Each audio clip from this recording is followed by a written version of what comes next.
morning, everyone. Thank you for coming out to the Power of Words breakfast marking International Literacy Day. And this is, to me, a very emotional day because we're going to be hearing from people who are going to speak about the power of words and literacy. And, over the years, we've heard some really emotional, heartfelt, wonderful speeches from some of the learners here. So thank you for coming out. Thank you to the folks at the Newport Restaurant for again providing a great breakfast.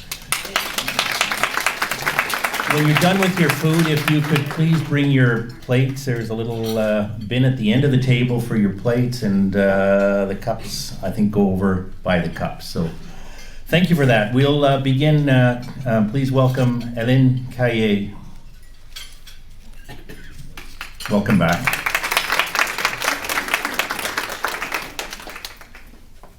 Language, Terry. It's always an honor to be here. Dee and Julie always made learning here so easy and so good. Obviously, I became illiterate. No, I can't speak English today. Illiterate from my computer skills, and I have to say that I'm up to speed now. Obviously, in doing incredible projects. So, miigwech. So I want to acknowledge that we're on unceded and unsurrendered Algonquin territory, the territory of my ancestors. We've been here we could go back 6,000 years with our artifacts. And we have this great map that we have of how important this region was in trade 6,000 years ago. And we traded from all over the US up to the North Pole. It's a very sacred land, so please acknowledge the territory that you are on and please respect it. Miigwech.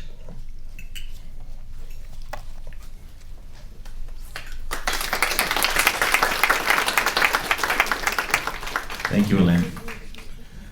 As always, we begin with some music, and again, over the years, we've heard some wonderful musicians performing here, and we would like to hear now from Margot Lang and Michael McCullough. Welcome. It's an absolute delight to be here and just to make some music with you. It's been a long time. And so just to be with a group of people like this, I can't believe how early you're up. I should be dead. I hear you. I'd like to start, I'd like to play a song of hope, if you like. This is it's a song that I wrote in a refugee camp in Uganda about 10 years ago, underneath a great big old mango tree. And I thought it might be appropriate because lots of families, lots of communities, lots of countries, lots of regions are having a tough time these days. And I wrote this song after just being with the people in that camp. And they've been surviving war for 25 years. And so this is a song I wrote after spending some time with them. And it's called I Believe.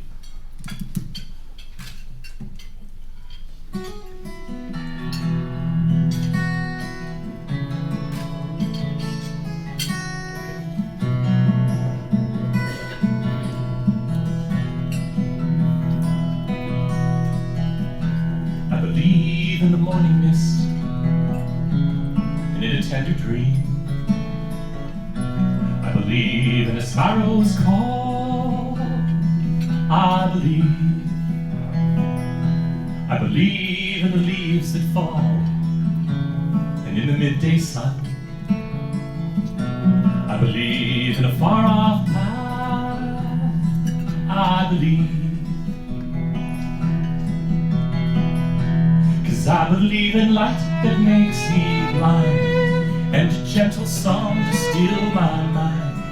I believe in love that's strong and kind. I believe in time that has no end, and the wonder of a childhood friend. I believe in all the love you send. I believe.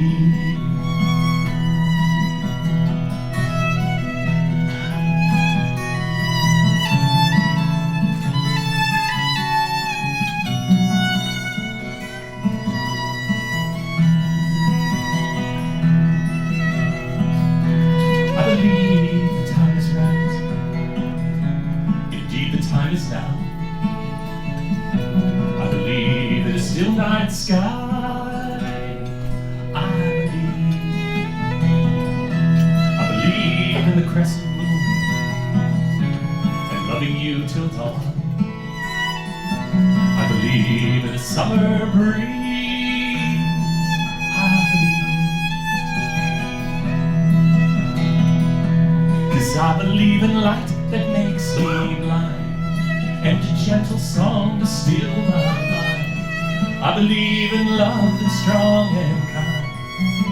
I believe in time that has no end, and the wonder of a childhood friend. I believe in all the love you sent. I believe.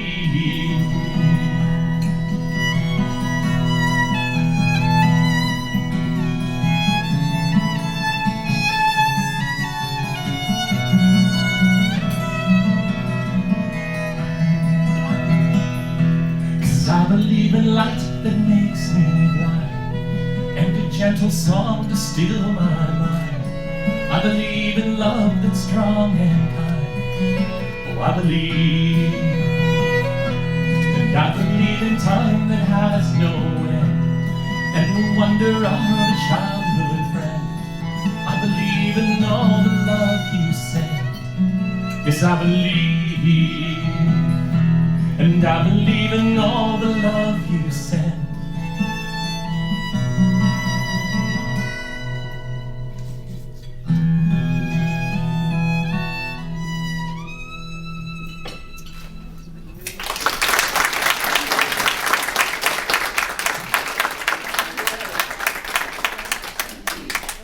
That was beautiful. Thank you.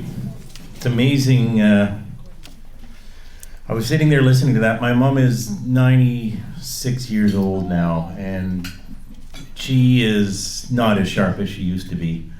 And she sits at a piano and she plays piano, and she is just beautiful with her fingering, with everything. And that is our connection. As she gets older, I bring my guitar and we sit and we play music together. And I was thinking of that as I was listening to your song. It's beautiful. Thank you. We have a terrific morning. Thank you very much, Rogers TV, for being here. And it's nice to get the word out about how important this breakfast is, how important the work done here is, and how important literacy is. So thank you, Rogers, for being here. Would like to thank Joanna Bendayan from the Ministry of Labor, Immigration, Training and Skills Development for being here. Thank the Employment Ontario partners. The folks from the Ottawa Public Library are here, and at the back of the room, they're selling raffle tickets, $20 each, and just a whack of really good books up for prizes. And there's a poster there. People ask what I did in retirement, and with Teresa Bailey. So she is a hockey mom. I did a story on her about 15 years ago. I worked TV at CTV covering sports. Did a story on her. She set up a website connecting hockey moms. So if you're a new hockey mom, you have a resource to figure out how to navigate the hockey world. And she kept on saying to me over the years, there's a book here, because their stories are great. Moms are passionate, nobody talks to them. So when I retired from TV just before the pandemic began, I reached out to her and said, do you want to work on it together? And we did. And we interviewed NHL moms, Connor McDavid, Brady Tkachuk, Austin Matthews, some high-profile moms. But we tell the hockey journey through the eyes of mothers, and that we got it published through HarperCollins. It'll be out in October, and we'll put one of those books up there for part of the prize table. So if it's still sitting there at the end, it'll be a message that people... I hope it's not there. I hope somebody picks it up. And we have a truly special guest today. She was the star of the 1988 Winter Olympics in Calgary, and a terrific athlete and a terrific person, Elizabeth Manley. So thanks for coming out, Liz. We've known each other for, I think, 3 or 4 years. I was only 10 at Olympics. Yeah, I was a kid watching her perform, yeah. And we're here celebrating International Literacy Day, recognizing the success of the learners at People, Words and Change, and raising awareness of the literacy challenges faced by people in our community, and talking about how people, words, and change can help. And across Canada, nearly half of the adult population still struggles with literacy, and it is something many of us take for granted, and we shouldn't take for granted. And we're shining a spotlight on those issues today. And we're going to be hearing from several of the learners, and I realized as I talked about how great the learners were in past, I put a little bit of pressure, but there's no pressure. There's no pressure. I mean, the stories are from the heart, and they're wonderful, wonderful stories. I'd like to welcome up Margaret McDonald, the PwC Board President.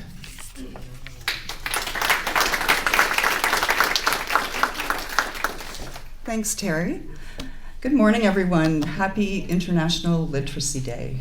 It's great to see everybody here, as well as the people that Terry thanked. Thank you to our repeat supporters that are in the room, and all of you who provide referrals from community, social, and healthcare agencies across the city. It's greatly appreciated. And as Terry mentioned, Elizabeth Manley's here. So we made it through another year. I think the words virtual and hybrid became part of our everyday vocabulary last year.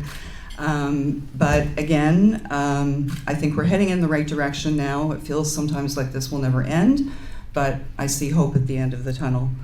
But I'm very proud of PwC and all of the work that the staff accomplished during this difficult year. As you can imagine, when you're not doing things in person, when you're having to do everything virtually, whether it's tutoring, whether it's doing a milestone, whether it's bringing in a new learner and doing their assessment, registering them, it all becomes much more cumbersome. And throughout all of this, nothing stopped at PwC. Everything was running. Nothing changed in terms of people getting what they came here for, which is wonderful help in terms of literacy assistance. So I think this would be a really good time to say some thank yous. I would like to thank Dee Sullivan, the Executive Director and Education Counselor here at PwC. She's the chief kahuna back there.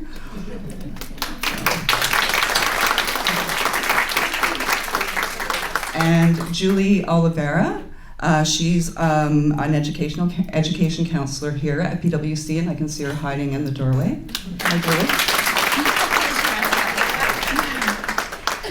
And to Karen Hilderman, our computer instructor. Where are you, Karen? There's Karen. So Karen's been doing an amazing job in our computer lab with our students, and I think they can attest to that. So People, Words, and Change is a not-for-profit literacy organization, and we've been helping adults in the Ottawa area now with one-on-one free volunteer tutoring, whether to help with reading, writing, computer skills, for people to meet their own goals, whether it's for employment, to get a job, to get a promotion, or just to gain personal independence. And PwC has been doing that now for 44 years, which is awesome.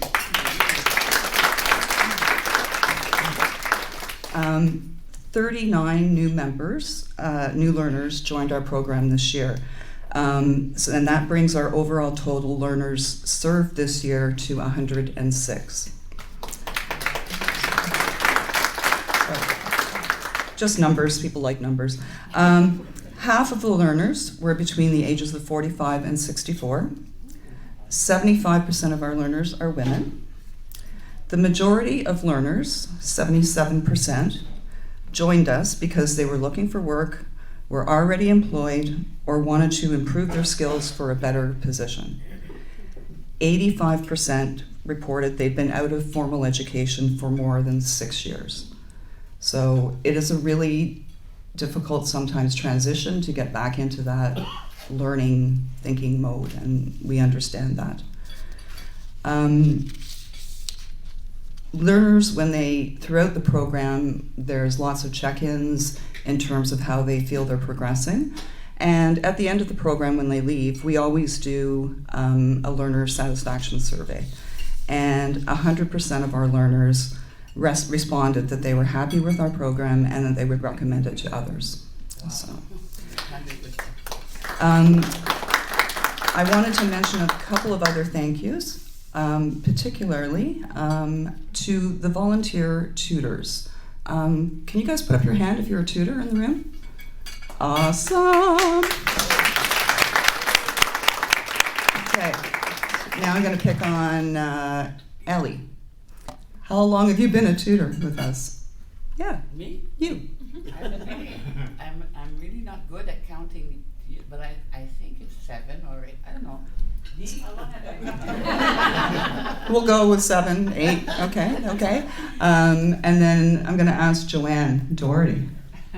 30 years.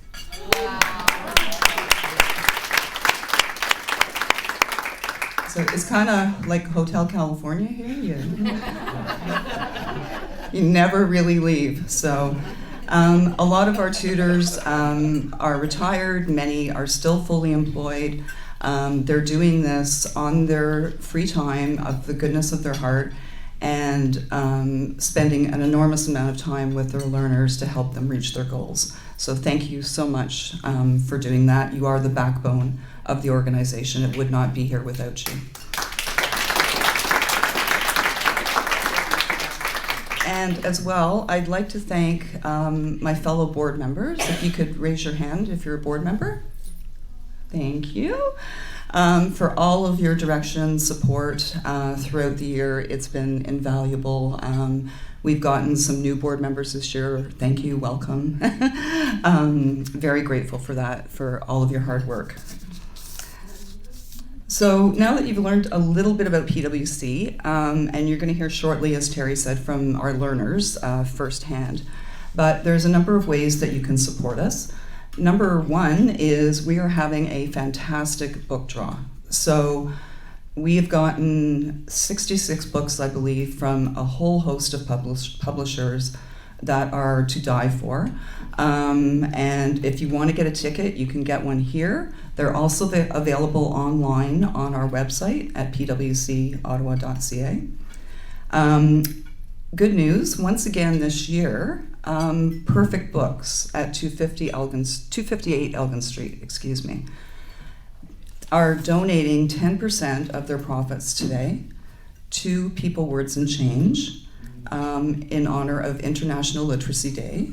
So that was a wonderful partnership that we formed last year and is taking place again this year. And also very excited to say that Books on Beechwood at 35 Beechwood Avenue, they are also supporting PwC today with 10% of their profits today going to our adult literacy program. So that's great news. So you can visit them online, you can visit them in person, you can place an order online. You can always make a donation by mail online on our website. You can always designate us as your United Way, where your donation goes in terms of your United Way donation. At the table at the back, there is a donation box, and I will leave it at that and just say any amount is appreciated. Your support helps us to reach people who need our services. So through our website, through outreach opportunities, through raising awareness about literacy challenges in Ottawa, and that's where this money goes, is right back into this program. So finally, congratulations to the learners here today. I always leave you for last because the best is always left for last. And you are the reason that we're here today. One of the hardest things to do is to reach out and ask for help, and I know that very, very much firsthand. And so as you're about to hear, these learners had that courage and that bravery to do so. They reached out to People, Words, and Change, and they are going to tell us their stories. Thank you very much.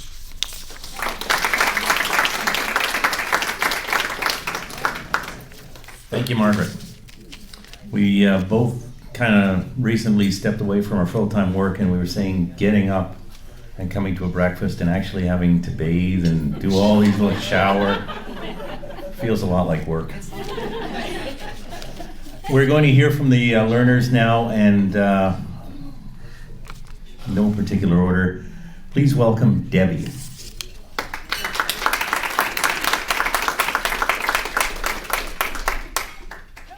Sorry. How are Hi. you? Good. Hi, my name is Debbie, and I've never spoken in front of people before, so I guess I have to turn this. Bring that down, yeah. Okay. I just wanted to tell you my experience and how I came to be here. I worked at the Rideau Carlton Casino for 21 years, and then COVID hit, so we closed like a lot of other companies. HR from the casino reached out to me, and because I had the right amount of years in and I turned the right age, I was able to retire. Well, I kind of didn't like retirement, so I think my husband and I were driving each other crazy. But so I decided I'd like to find another job. But it was tough because it wasn't, 21 years ago when you filled out an application, you got an interview and you got hired. Everything was online. And we don't even have a computer at home. We have an iPad, and we don't have cell phones either. So my computer experience was pretty nil. Anyway, a friend of mine told me to go to Agilec, and then she told me about People, Words, and Change and the computer courses. So I met up with Dee, and Karen, and started classes. And they have helped me so much. I'm slow, but it's going good. So I've since then got a job. And every week I'd come to class and say, Karen, I got stuck on this. How do I do this? And Karen, I don't know how to get out of that. And so I've learned a lot, and I'm still going and still learning. And hopefully I can, get really good and be able to teach other people, because I'm still pretty bad. Anyway, I just wanted to say thank you very much for People, Words, and Change. Karen and Dee have been wonderful. And it's I still enjoy coming here, so it's a great program. I just wanted to say thanks. Okay.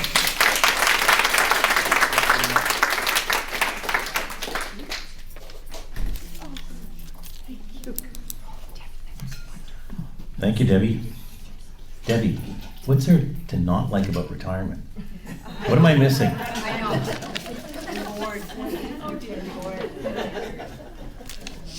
I'd like to welcome up Joelle.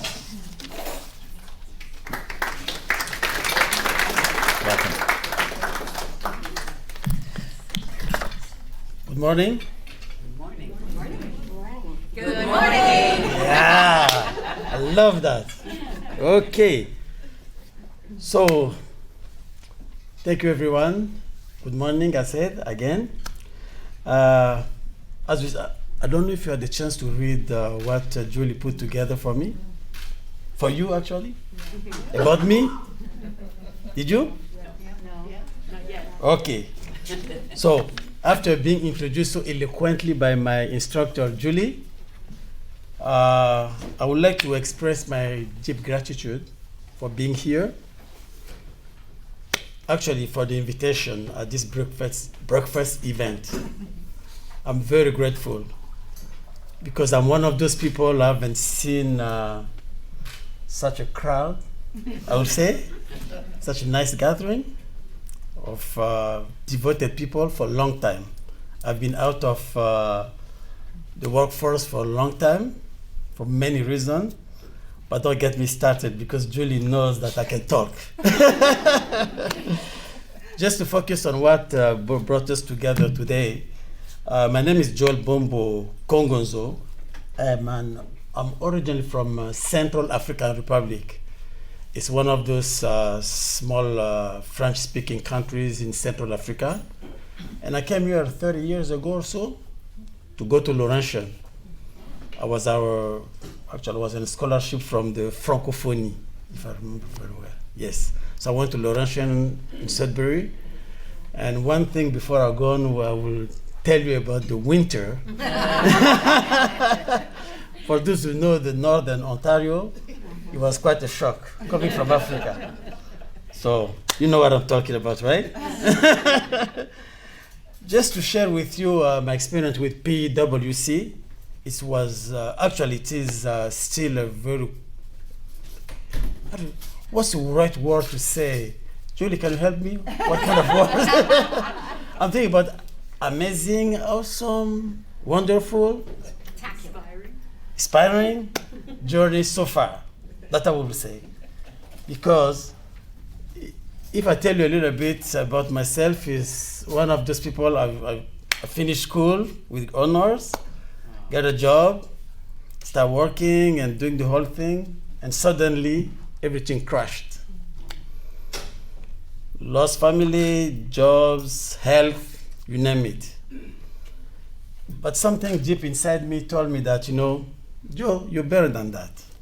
You can't just sit on the couch and, being miserable. And so I decided to take another chance. And I was referred to YMCA in the beginning. Usain is here, YMCA.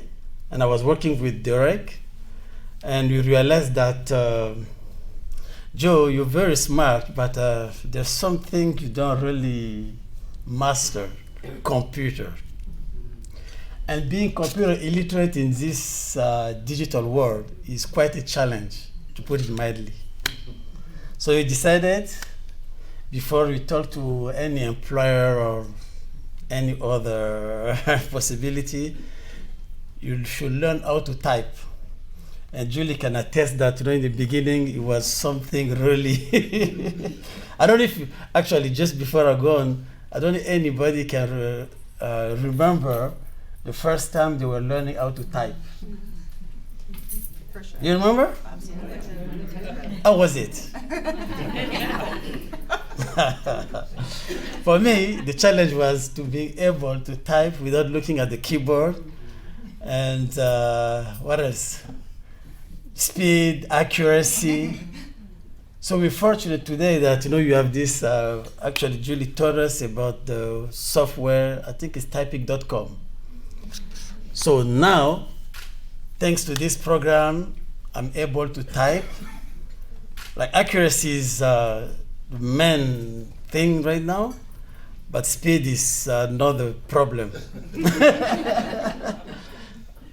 Just to tell you about this program, I'm very glad that I joined. And today, I feel that I'm ready to go back to work and being able to fulfill one of the requirements to be able to type. I don't know how many words they require nowadays. Per minute? Because back then, when I was working in a call center with MBN in Canada, I think they were required 40 minutes or so to be able to progress. And to be honest, I was always like looking at my my keyboard, and sometimes I will even write what the customer says and type it again because the supervisor will check the notes. And you know how they find out? Because when they listen to you, you have a long conversation for 10 minutes, and when they look at your notes, it looks like the guy just spoke to you for 1 minute. Because you could type as far as the customer is talking about. So that's something, it goes on the file. So today, if I see my supervisor again, I'll be so glad to show my skills. Because I'm able to type now, being able to listen to people and type. So that's one thing. Yeah. And I will strongly recommend to people who are wants to learn this skill to join this program. And people who are interested can talk to Julie because she's the one I know. And basically, what I can tell about Julie before I talk about all the other things is just patience, this talent for motivation. And each time, I don't know how she does it, the way sometimes things are so obvious. And you hear her going around not being able to find it, and she still found the right tone to tell you nicely that that's the way it should be done. If it was me, I'll be like, are you stupid or what is right there? How come you don't understand that? But she will find the right words. And still, like, one thing which strikes me is just the tone and the friendliness, and it's this, and going to class is not as cumbersome as it used to be. It's something you're looking forward to it. You go there, you learn something new every day, and you even want to show off your skills sometimes. And just to emphasize that, I was in France. I was supposed to stay till the mid of September, but I came back specially for this event. Aww. Yes. yeah. And when I was there, you could tell that the way I'm talking, I didn't miss any opportunity to show my new skills. That's what I did. Yeah. So really good things about this program. And what else should I tell you about the people I work with? We have very good classmates. I don't see any today. Tina's here. She's in a different program? Tina, she's in your class. When did you join? She joined when you were in France. That's right. Because I know all of them, and they're very good, always helping, always, chipping in to help. So I can only thank the whole team, because it's all about teamwork. If you're able to work as a team, as you do here in PwC, people should help each other, and we grow together. That's what I deeply believe. But I'm not here to share with you all my spiritual beliefs, so I'm going to conclude this very quickly. I can only praise you, as I said again, and I thank you very much. And what you can do is a big bravo for the whole team, learners as well as teachers. Thank you very much.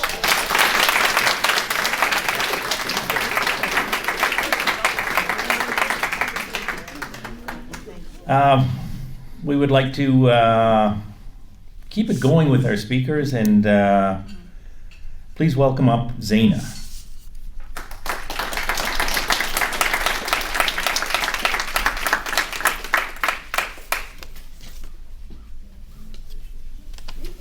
Good morning. Good morning. How are you? Good, thank you.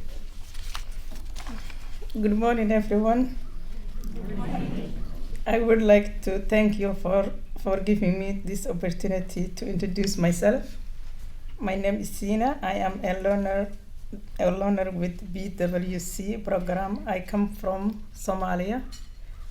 I grew up in the countryside. You heard me? Yeah. Okay, I lost it. Okay. I grew up in I grew up in the countryside, and my family were a nomadic people. We were a family of herds of camels, goats, and sheep. When I was 8 years old, I was in charge of the baby goat. Okay, because I didn't like the camels. I didn't go to school until we moved to the city. I came to Canada as a refugee. I didn't speak any English at that time. When I lived in London, Ontario, I started learning ESL a bit. Once I moved in Ottawa, I started to learn more. I stopped going to school English classes because I had to take care of my family and work. I never shy speaking English with the people I met at work and the bus stations. I loved chatting with the elderly people at work. I did all this to be confident in my speaking speaking English without hoping from the others to translate me. One day I decided to go back to school. One of my friends told me that I should join the Hardwood House. I started the program more than 2 years ago, and my English has improved a lot. I am proud of myself to passing 2 milestones. I really enjoy borrowing and reading books from the PWC library. I want to continuously become better at reading and writing English through the program until I reach my goal. Only I want to say thank you to my tutoring and teachers, Jane, Julie, and Dean. Thank you again for helping me and teaching me throughout the program. Thank you, everyone. Okay.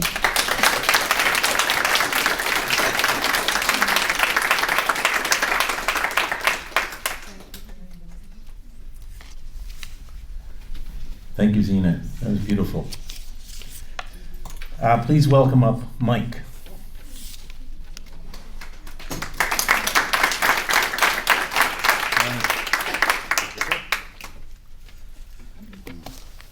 Good morning, everyone. Good morning. Bonjour. Comment ça va? Salam alaikum. Thank you very much, everyone, for being here. And it was a great breakfast. I'm full. Thank you. So, hello, my name is Michael Guy. I'm 60 years old, almost 60 in a few weeks.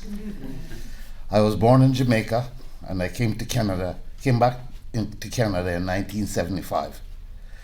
Now I work with Service Canada, HRDC, and have for the past 15 years. I wanted to talk to you about going back to school at 60. I'm literate, but I have ADHD.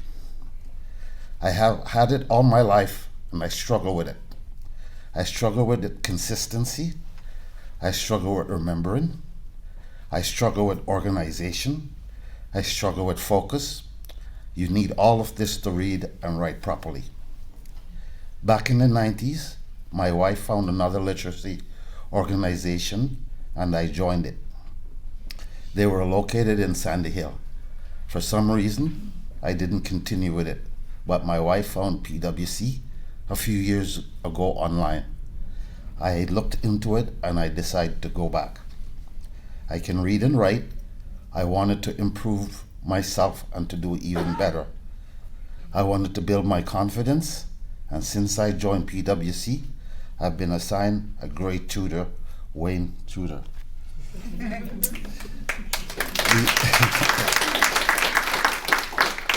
We got together every week and have for the past few years. He has been very patient with me. He teaches me English grammar and spelling. He gives me weekly assignment, and then we review them. I really like people, words, and change. I feel happy to improve the way I write and the way I speak. It hasn't been easy because I have to remember to do my homework and remember my weekly classes. I have to use my phone calendar and reminders to help me, but I'm going to keep at it. I have to remember not to be too hard on myself with my struggles, and I have to remember to keep asking for help from my friends and family. This is important to me because I know education is the key to success. Thank you very much.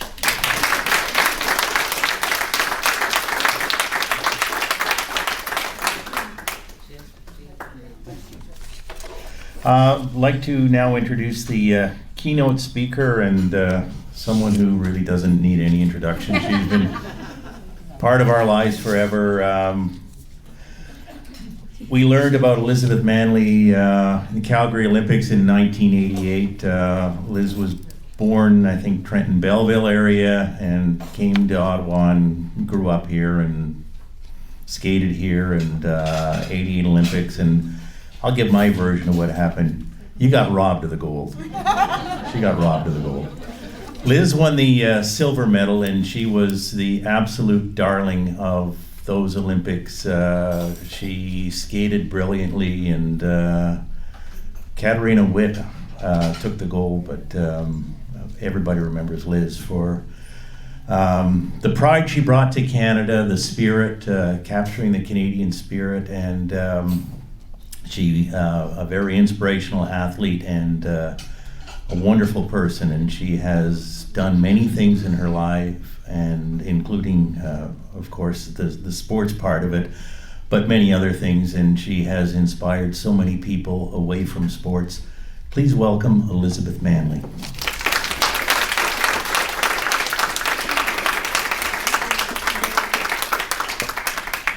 Okay, I'm 3'0".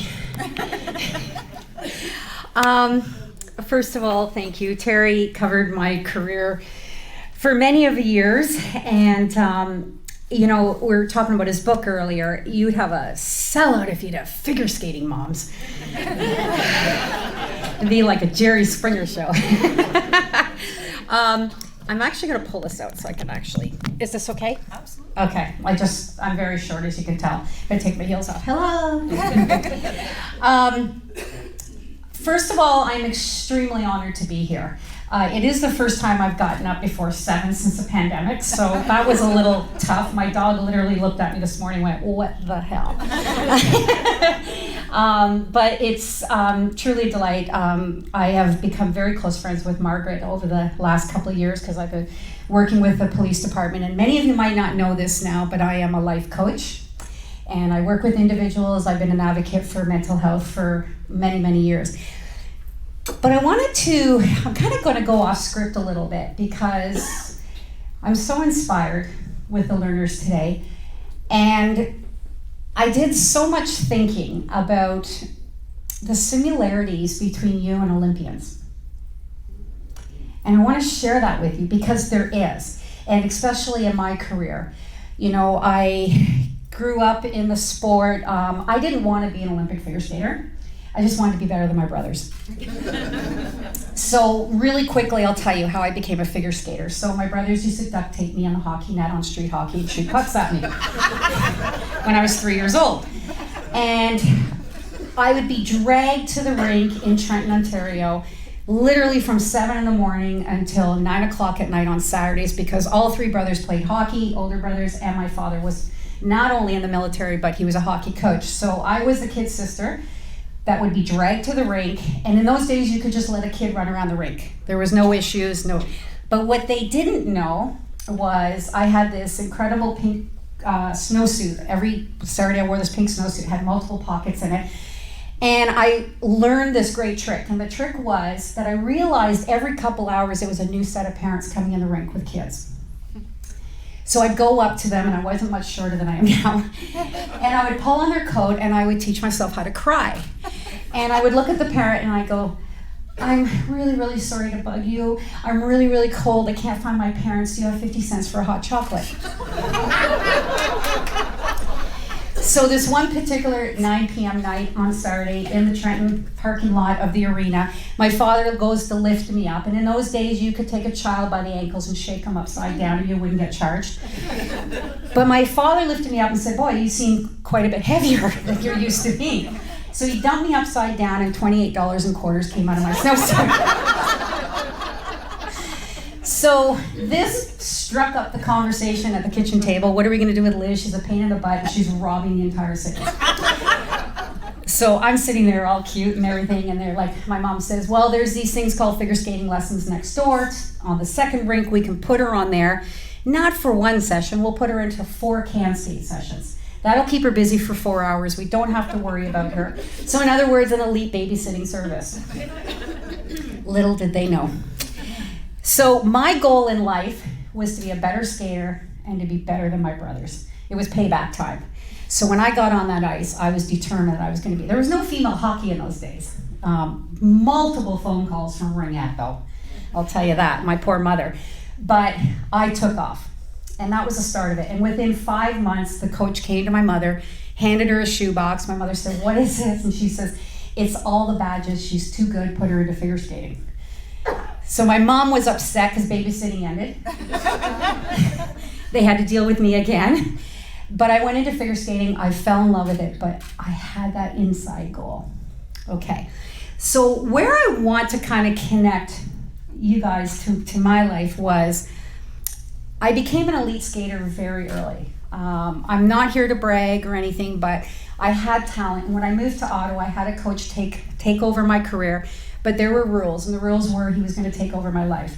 And so when I say that, the entire time I went to school here in Ottawa, my coach would pick me up at 5 a.m. And I was thinking about that driving here. I had already done 3 hours of training by this time. How the hell did I do this? But he picked me up at 5 a.m. I would skate 5:30 to 8:30, so 3 hours in the morning. He would take me to school. He'd pick me back up at lunch. I worked out a system at school where I could train in the afternoons and do kind of correspondence school, we called it in those days. I would skate 4 hours in the afternoon. I'd run to the gym. I'd do an hour and a half workout, and then I'd go back to the rink for 3 more hours. Wow. So my mom would say goodbye at 5 a.m. and she'd pick me up out in Orleans at the rink at like 9:30, 10 o'clock at night. And then I was the same schedule over and over. But in my day, we were trained to keep everything inside. We were trained never to show our feelings, never to express, never to be open about maybe some things that were going on with us. So athletes, people in mental health, in a lot of different areas, we act. We act like everything is going great. I grew up with take your tears out to the parking lot. I grew up with I don't want to hear it, get back on the horse. Suck it up, buttercup. That was the way it was in the 80s. We were trained as athletes. And when I was 14 years old, my gym partner, same age as me, was Steve Yzerman. I'm not going to go into Steve Yzerman and say, "Oh, I'm such a bad kid," and I should have married him, I know. He didn't know I was going to become famous. I didn't know he was going to become famous. But we learned to act and we learned to hide things. And if we had 2 hours today, I would tell you my whole story, but I know some of you have to get to work and everything, so I'm just going to really kind of sum up what happened to me. When I was 16 years old, this coach that was coaching me here was a father figure to me. When I moved to Ottawa, my parents got divorced, so I was a young 12-year-old little girl that, daddy's moving, but he was in the Air Force, so I never saw him anyway. So for me, it was like he was just going to go on another business trip.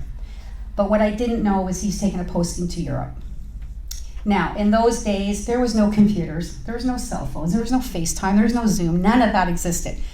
So my communication with my father for about 2 or 3 years was handwritten letters in the mail. And every so often, he'd throw me on a Forces plane on a Friday night, skate the carnival on the base in Germany on Saturday, fly me home Sunday, and I'd be back in school on Monday. And I'd say to my friends at school, they say, "What'd you do this weekend?" I went to Germany. Yeah, right. Yeah. So those were the only times I really got to see my father. So my coach became my father. He was that role model. He was that person that I needed in my life to keep me straight. The year that I won the national champion, or I made the podium at nationals, he proceeded to call and ask for a meeting, and I am now in a position where I see Olympic rings flying around in my dreams because I'm on the podium. I'm one of the best skaters in Canada. I'm only 15 years old. It's all exciting. Everything is happening. And he proceeded to tell me he couldn't coach me anymore. I was devastated. All those dreams of Olympic rings and that were fading really quickly. We asked him why he couldn't coach me anymore, and he proceeded to say he felt he wasn't good enough to take me to an Olympic Games, which was complete bogus. He took me from this little girl from Trenton, Ontario, to being on the podium at nationals as a senior lady skater at 15 years old. Before I forget to tell you, I want to share with you, I found out many years later why he couldn't coach me anymore, and he didn't tell me. And the reason was he was diagnosed with AIDS. And in those days, there wasn't even a name for AIDS.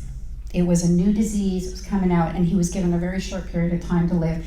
He loved me so much that he didn't want me to go through his illness. So he made up this reason he felt he wasn't a good enough coach. Now you have to understand, in Ottawa in those days, there wasn't a lot of great coaches in the city. So there was no one else for me to go to that could coach me at my level. We had no money. It was just my mom and me, couldn't afford to send me anywhere to train, couldn't go to Toronto. And when he decided that he couldn't coach me anymore, we had to make a very serious decision. And I remember sitting in our one-bedroom apartment on Pinecrest Avenue. My mom said, in tears, "I'm really sorry, but you're gonna have to quit skating. I can't afford it." And I knew she couldn't afford it. I mean, a single parent trying to put somebody through a very expensive sport, and in those days we didn't get a lot of financial support. And so I remember that night I was very tearful. I packed up all my skating stuff, I put it away, only to wake up to a phone call the next morning from Skate Canada, the organization. And my mom comes into the room and she says, "So I have something to tell you." And I said, "What?" And she said, "Skate Canada wants to send you somewhere to train, and they're gonna help us financially, but they know that you have a dream and they're gonna help us." And I was excited. Everything was flooding back, right? She said, "But there's two problems with it." And I said, "Okay, what are they?" She goes, "One, it's in the United States." Now I'm just a little girl with my mom, and a little girl from Ottawa, Ontario, and this scared me, right? I thought the US was thousands of miles away and it was a bizarre country, which it is today, but that's another whole morning. And that terrified me. And she started to laugh and she said, "It's only 3 hours away. It's in Lake Placid, New York." I went, "Okay." And I said, "Well, what's the second problem?" And she said, "The second problem is you have to be there tonight." So you can imagine how your life can just turn upside down so quickly. So we packed up everything. I begged my mom, "Please, if this is the opportunity for me, for my dreams, can I do this?" And she was very hesitant to let me go, but she knew that I had this passion. So we drive to Lake Placid, pull up to the house that I'm gonna live in, and I swear they used this house in the Addams Family movie. It was 3 stories high, the windows were all black, they didn't know what a lawnmower was, the front porch was all broken. I was petrified. I went from 15 years old to a 3-year-old going a little temper tantrum in the car. "I'm not staying there, I'm not staying there, it's haunted," and all this. My mom walks up to the door, this wonderful lady answers the door. She says, "You must be Elizabeth," and I'm hiding behind my mom in her legs going, she says, "Please come in." Now I couldn't understand this house I was about to live in, but thank you to A&E Television today, I can tell you, she was a hoarder. Nothing against hoarders, but a little 14-year-old girl in a strange, weird country seeing this, it was a little shocking and I didn't understand. And when I say a hoarder, she had 1-foot pathways through every room and everything was piled right to the ceiling where you couldn't get another piece of paper in. And that's why it looked black outside, because the windows were just packed with stuff. She takes me to the kitchen, and when I say a hoarder, she had 9 refrigerators. Wow. I said, "Why do you have 9 refrigerators?" She said, "Well," she goes, "I work for the hockey school. I'm their cook, and I leave every day at 4 a.m. and I'm home by midnight, so you're never gonna see me, but they keep throwing perfectly good refrigerators away, so I just bring them home." So she said, "The reason I'm showing you the kitchen is because you're gonna have to cook for yourself." Now, picture a 14-year-old girl who's never cooked, gas stove in a hoarder's house. Okay, a recipe for disaster, right? So I'm trying to sum this up very quickly so I can get more into the relationship that I feel with you guys. Is within about 4 months of being in Lake Placid, that very first day that I was told to be at the Olympic Training Center to meet my new coach, I remember I ran down, I was excited, I walked in that building and it was Olympic flags, there was hockey players, speed skaters, figure skaters, everybody running around, and I got that adrenaline. I said, "It's okay, this is why I'm here." As I walked down the hall, these 3 figure skaters walked towards me, and I'm not lying, they literally stopped and looked at me, and they went, and they walked into the locker room. And I was shocked. It was like right out of the Mean Girls movie. And I said, "Okay, so I'm probably the strange kid from the strange country, Canada. And they probably know I can skate better than them already." So I knew right away I wasn't gonna have any friends. So as I'm contemplating, do I put my equipment in with the Mean Girls into the locker room, or do I just find another room, but it was packed. There was a lot of stuff going on. And all of a sudden I saw the biggest human being I've ever seen on this planet walking towards me in skates. And in skates, he was probably 6'9". He had a parka on, a really bad toupee. And he walked straight towards me, and I thought it was a giant. And I started backing up, and he got closer and closer to the point where he was standing so close to me I could feel the breath on top of my head. And I looked straight up at him, and he pokes me really hard on the chest. And he goes, "You, Elizabeth Manley?"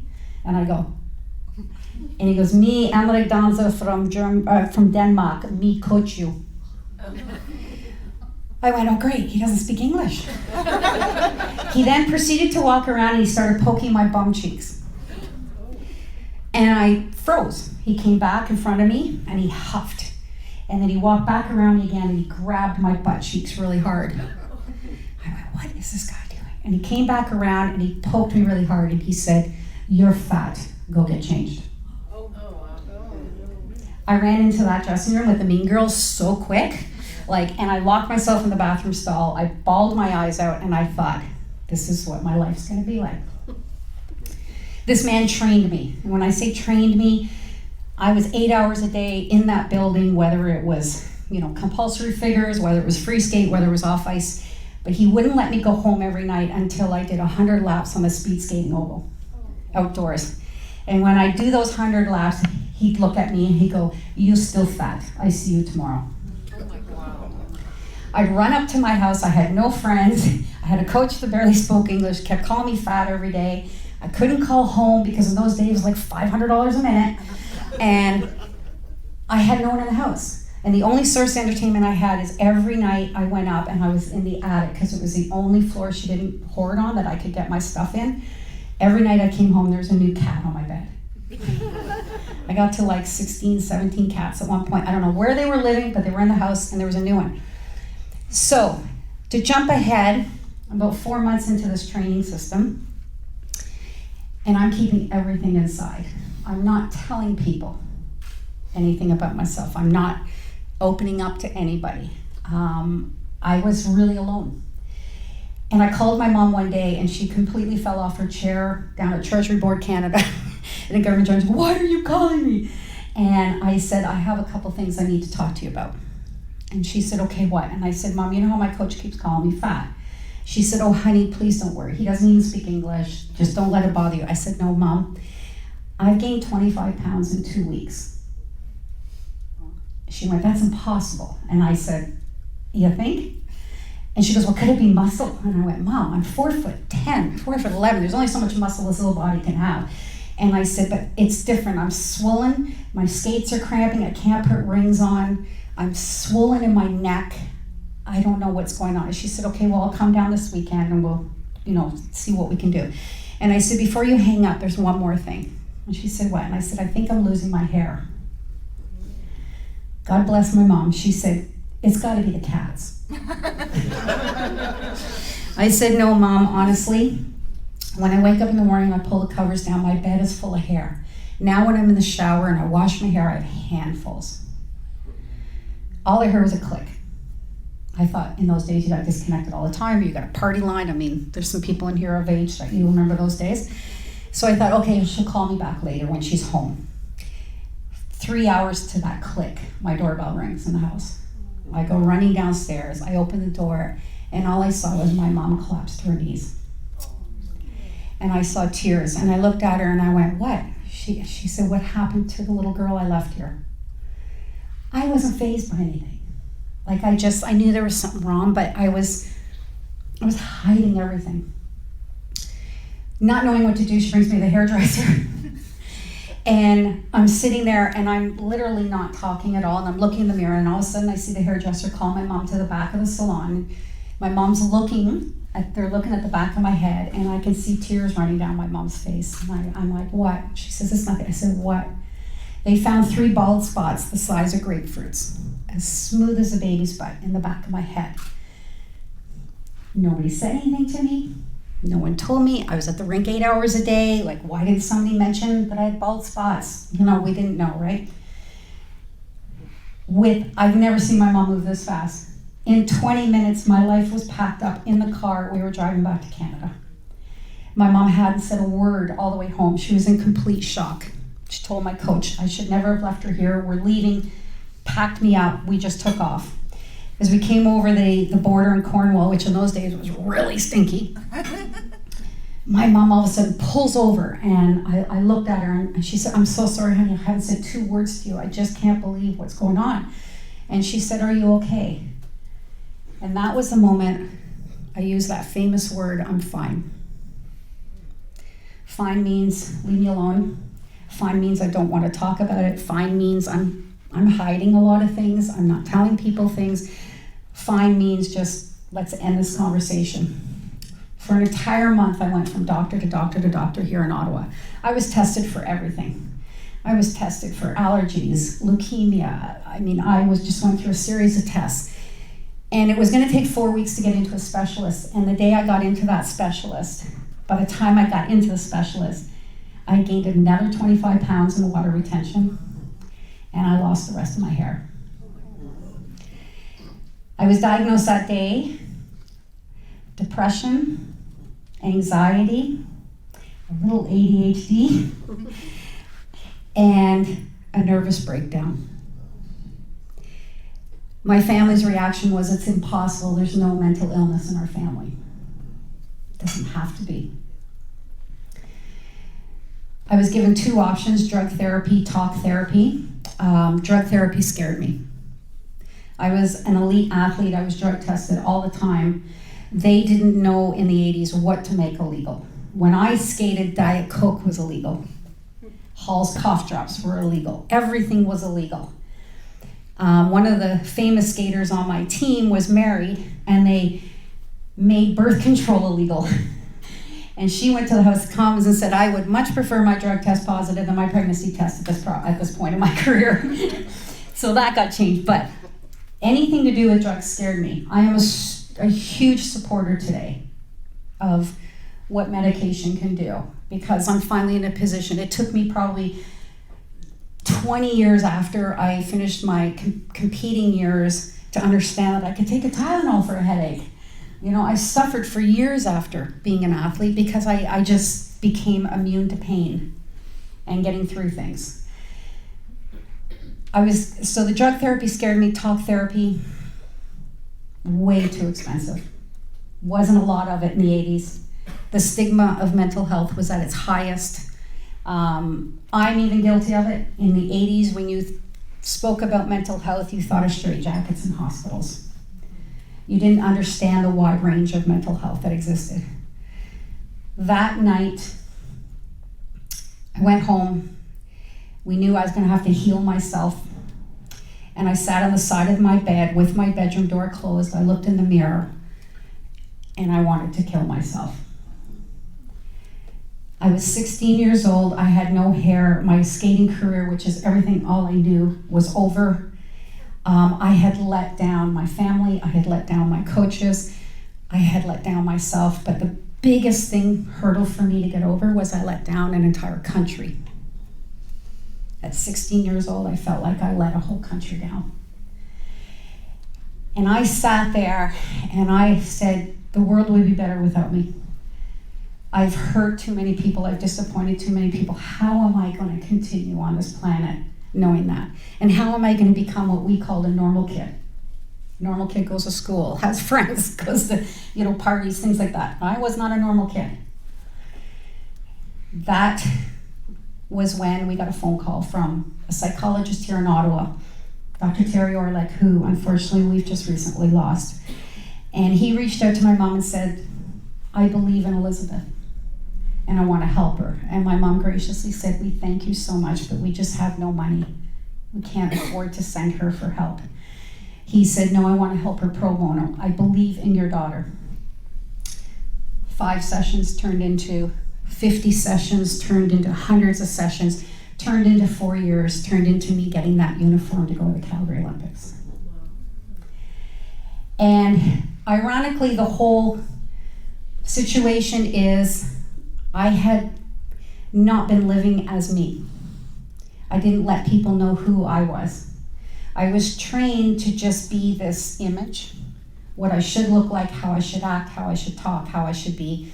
I was never allowed to be Liz. My husband says there's 3 Elizabeths. There's Elizabeth Manley, the Olympic skater.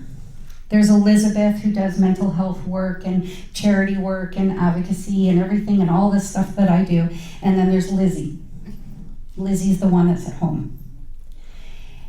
And through the help that I reached out for, and this is one thing that I connected with you, with the learners today, was it was really scary to ask for help.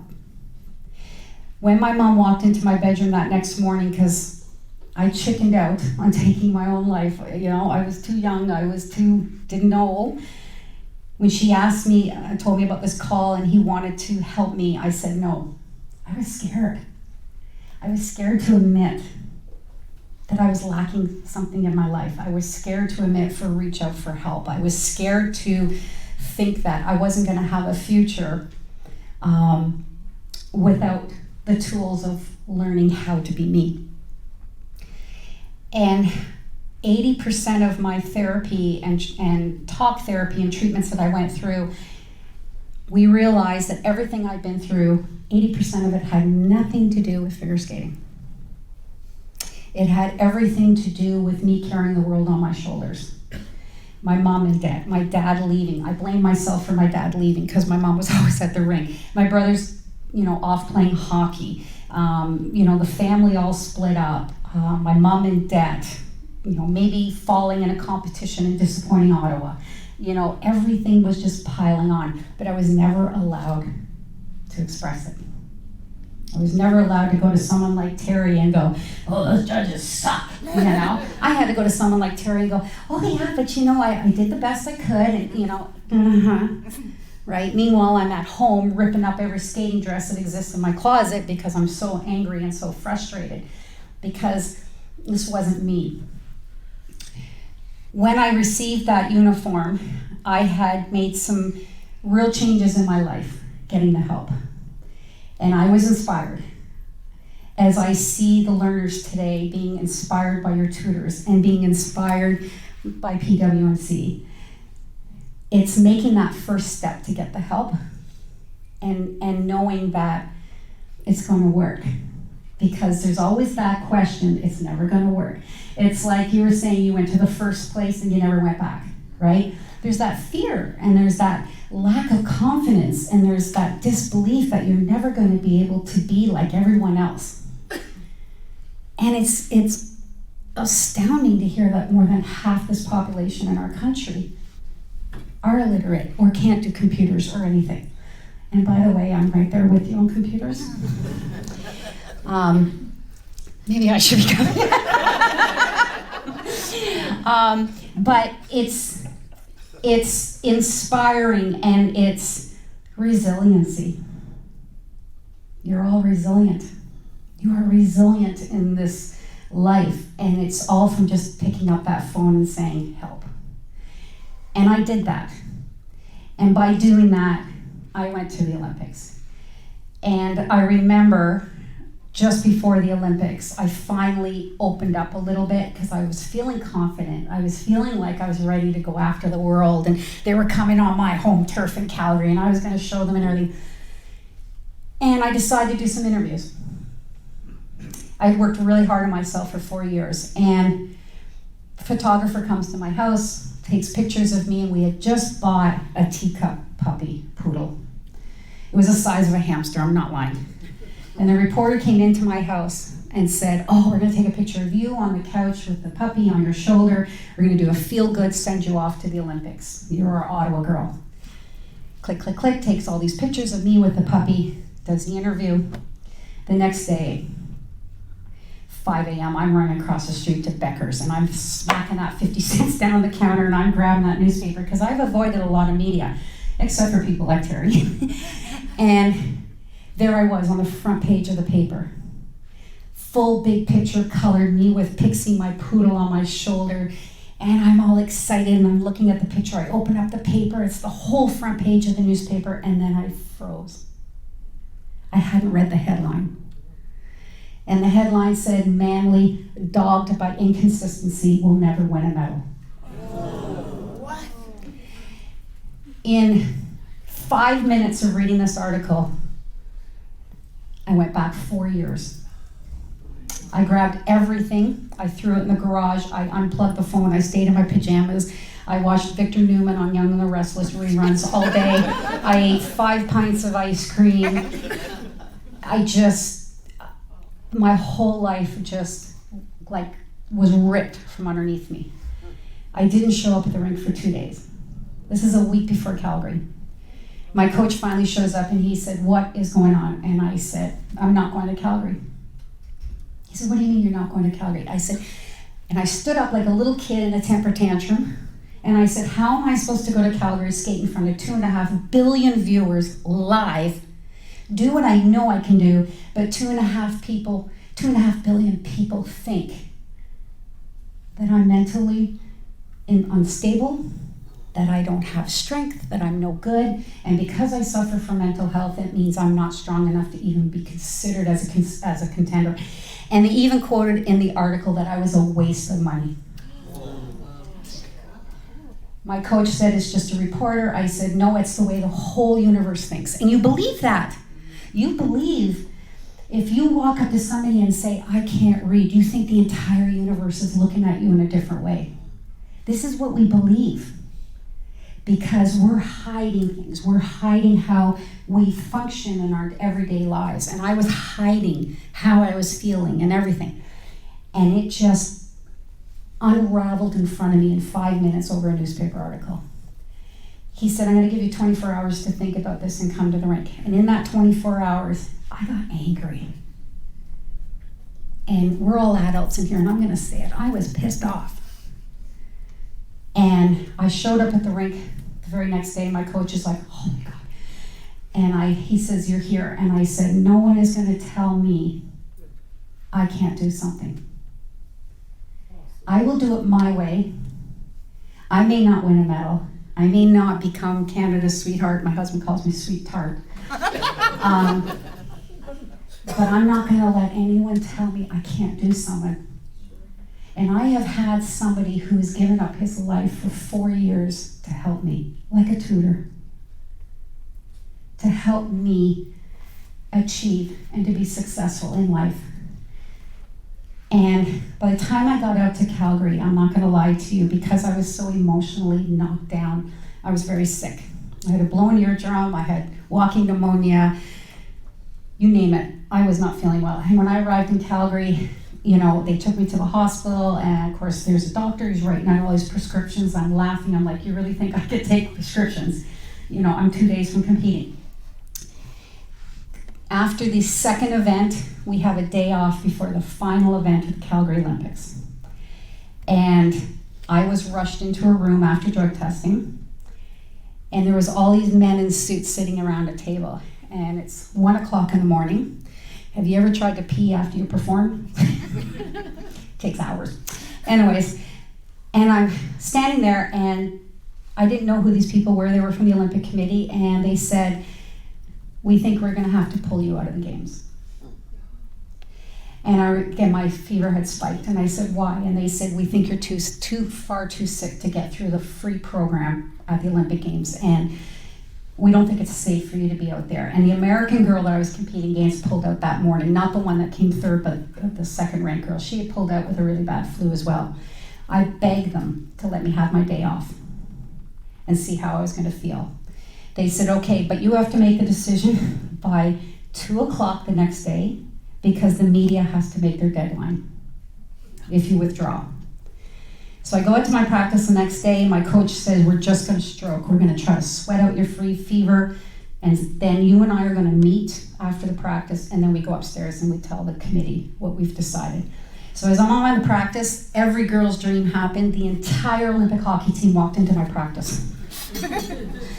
Now, on any day, that would be amazing, but I was so sick, and I was so confused why they were there, and Katarina Witt wasn't even on the ice. So I go over to my coach, he's scratching his head, and I said, "What?" And he said, "Can we concentrate?" And when I say the hockey team walked into my practice, they walked into the players' bench. They all sat in a line in their Olympic suits, and the coach sat behind them like this.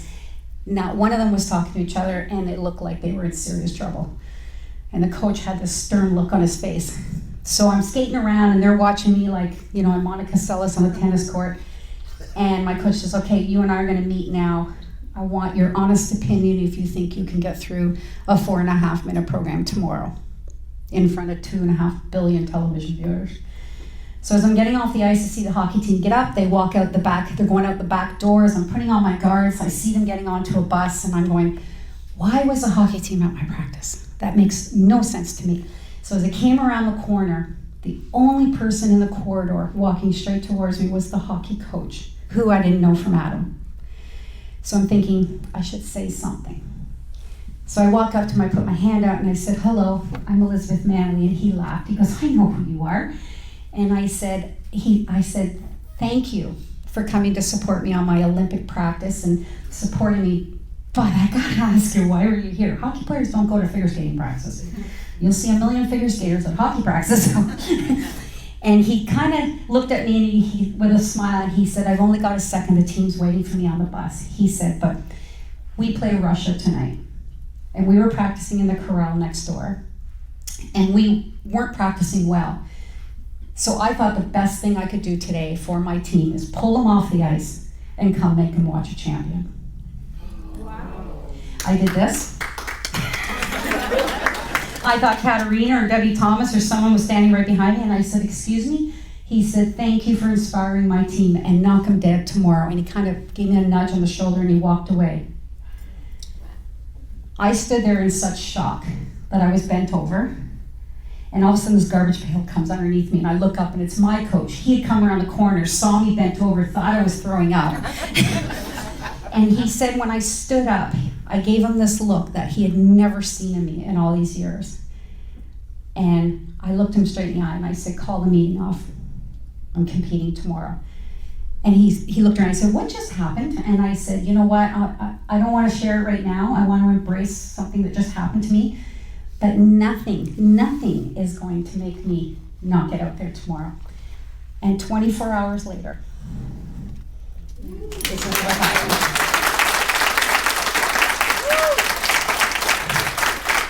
Now, I want to, you know what? You want to pass it around? Okay. Now, don't leave with it. Now, the reason I bring this medal is because this medal is made up of, you suffer from mental health. You're not like everybody else. Therefore, you're not good enough. You know, we talk about bullying today. I was bullied by adults. I had no kids bullying me. I had adults bullying me, newspapers, you know, everything. Just, you know, very critical about the way I was at competitions, you know, suffering from depression, suffering from this. And I became really good at hiding to fit in our society. I became really good at that. And, you know, I watched a lot of videos of your group, and hearing the learners today, I get how you are. I get the secret living of not letting people know that I'm not good at this or I'm not good at that. And we learn to be in the society where we don't want to tell people because of stigma and how we're looked at and how we're treated. That medal is for you. That medal is for anybody that has felt they didn't belong, or that they were different, or they couldn't be like everyone else. That's the story of my career. No one believing in me. Fearing judgment. You know, I was judged my whole life. Today I stand in front of you 40 pounds overweight from breaking my back. I got boobs and I'm like, damn, yeah. Like I'm me now. This is me, you know, and I should be proud of it and not hiding because of what society expects and how society makes us feel. And it took me a long time. I can't even tell you as a pro how many events I did not attend or appear because I was worried about 10 pounds on me. I've lived a whole life of acting and trying to be someone. And I am so gracious to be here today because you're getting Lizzie today. You're getting the real Liz and everything. And I want to say to each and every one of you, first of all, the biggest hugs and congratulations. You've worked so hard. But I want you to know, just be you. Don't worry about people, judging or whatever. That's their problem. That's not your problem. And you reaching out for help is the biggest step you could make in your life. And I had to do that too, in a different way. But in some way, we all need to ask for help and not be ashamed or afraid and not let society look at us any differently. And just be who you are. And that medal to my family is a medal in life. And today I am honored to say you guys have earned your medal in life today. You really have, and it's something you should be proud of. I don't have that medal hanging up anywhere in my house. I don't have one picture hanging up in my house right now from Olympics, because that moment standing on the podium in Calgary was standing up for all the people acting or in silence or afraid to reach out or to ask for help, things like that. That was what that medal was about. And as a president, don't get me wrong, I love having an Olympic medal, but it's so much more in my family. It's a gold medal in life in my family. And it's resilience. And resilience is what keeps me getting up every day. And I'll be honest with you, I'm not perfect in any way. I am not perfect. And I still roller coaster. I still have really difficult times. But you know what? I'm the first one to say, I need help. And I'll reach out for help. And I'm on medication today. And I'm living a fulfilled, wonderful, happy life with depression, with anxiety, everything. And I look back at that day, and you will look back at this day one day and say, what happened to me when I was 16 years old was the best thing that ever happened to me in my life, because it taught me who I was and who I am as a person. And that's why I do what I do today. I'm a life coach. I work with individuals. I help people be inspired, motivate. Don't let anybody say you can't do something. Do not ever let anyone. If you apply for a job and you don't get it, then trust the journey that that job wasn't meant for you. There's something bigger and better waiting for you.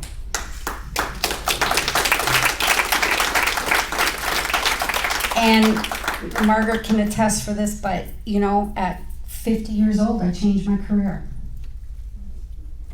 Your age is just a number. And I'm 57 today, and I'm living my life as Lizzie now. And this is why it warms my heart to be here today and to share that with you. And my heart is warm and is touched by each and every one of you. And I congratulate you on your medal in life today.